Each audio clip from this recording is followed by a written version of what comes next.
Introducing our brand new, sleek and sexy, limited edition PlayStation 5.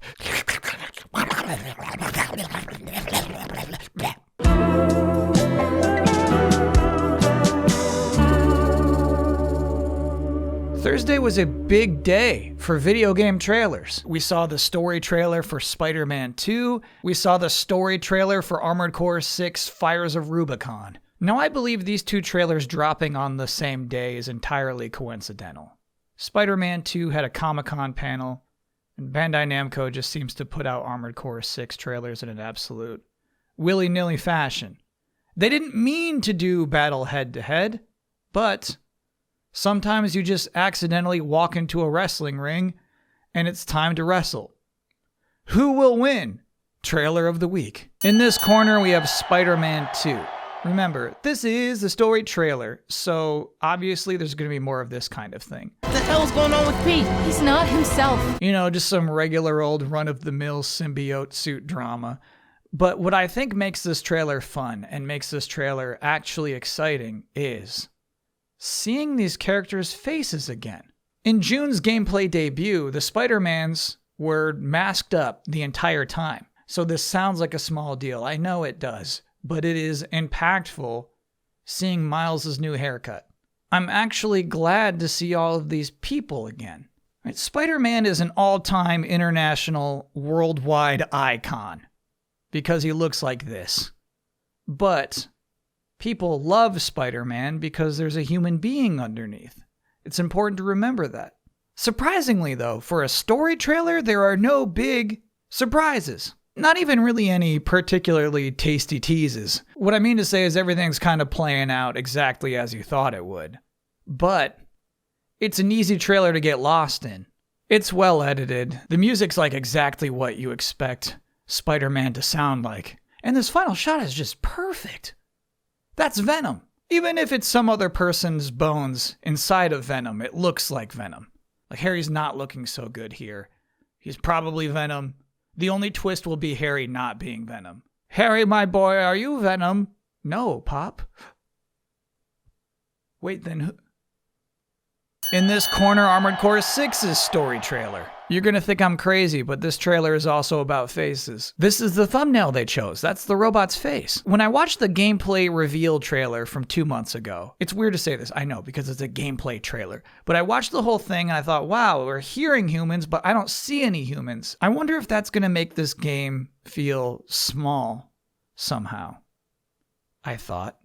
And it turns out after watching the story trailer that lack of humans is kind of the whole point of this premise. We do, in fact, see humans, but never their faces, which I think is important. It's nice, though. We're more formally introduced to the human stakes of the world they're presenting. And I say formally introduced because I feel like this was in previous trailers and I should have picked up on it. Activating cerebral coral control device. But now that they have shown it, I get it. We're not inside of the robots cranking two levers and screaming our hearts out.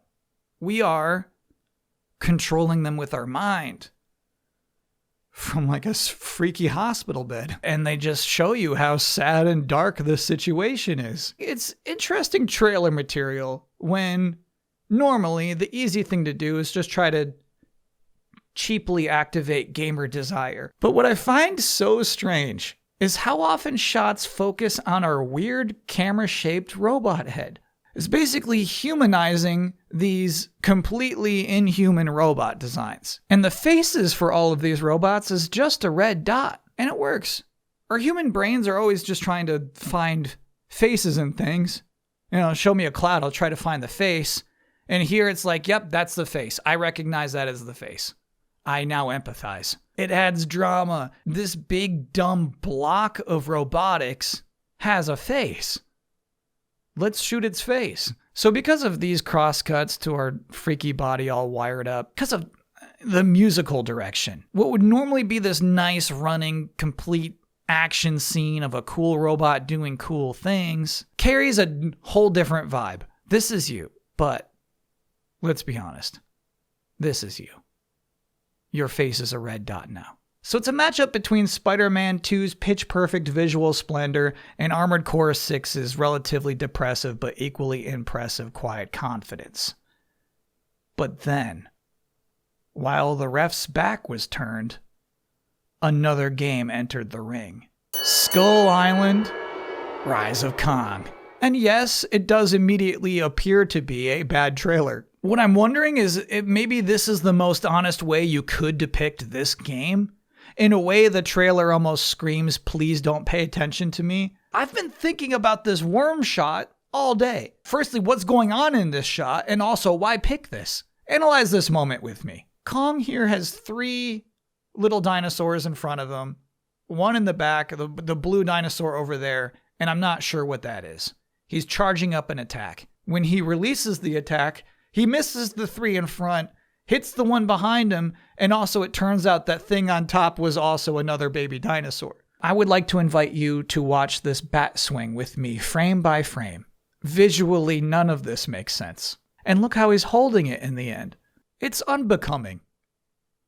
It is rude to ask people to pay you money for this product. Now, an important element of appreciating this entire trailer is reading the YouTube description. In this case, essential reading. It's here we learn that Gaw the Saurian Terror kills Kong's parents.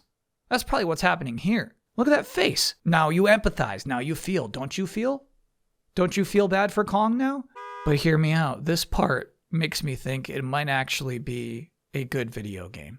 Ascend to new heights. Gain new abilities through special events and intense boss fights to unlock Kong's full potential. And I know this is sick, but now I'm kind of imagining a fun video game where I am King Kong and I beat a boss and now I learn how to surfboard on a log to cross a gap I couldn't before.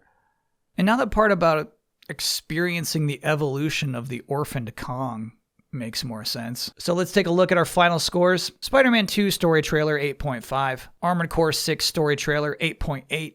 Skull Island Rise of Kong reveal trailer, 3.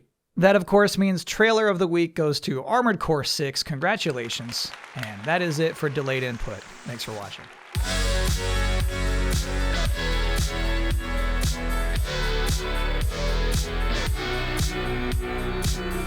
Welcome to a quick look at what this episode would have been. In a world where 3 super cool trailers didn't drop on Thursday, I would have been talking about this. The free-to-play Overwatch-style FPS Gundam Evolution announced that it will cease its service this year on November 29th. And that's a particularly funny date because it will mean the console versions never make it a full year. But I like this announcement. Look at this. It seems like good news right up until you see the words great sadness. Look at this sad sentence. Unfortunately, we have determined that it is no longer possible for us to provide a service that satisfies our players. Look, we did the math. We played out all possibilities. There is just no way we can make this a good video game.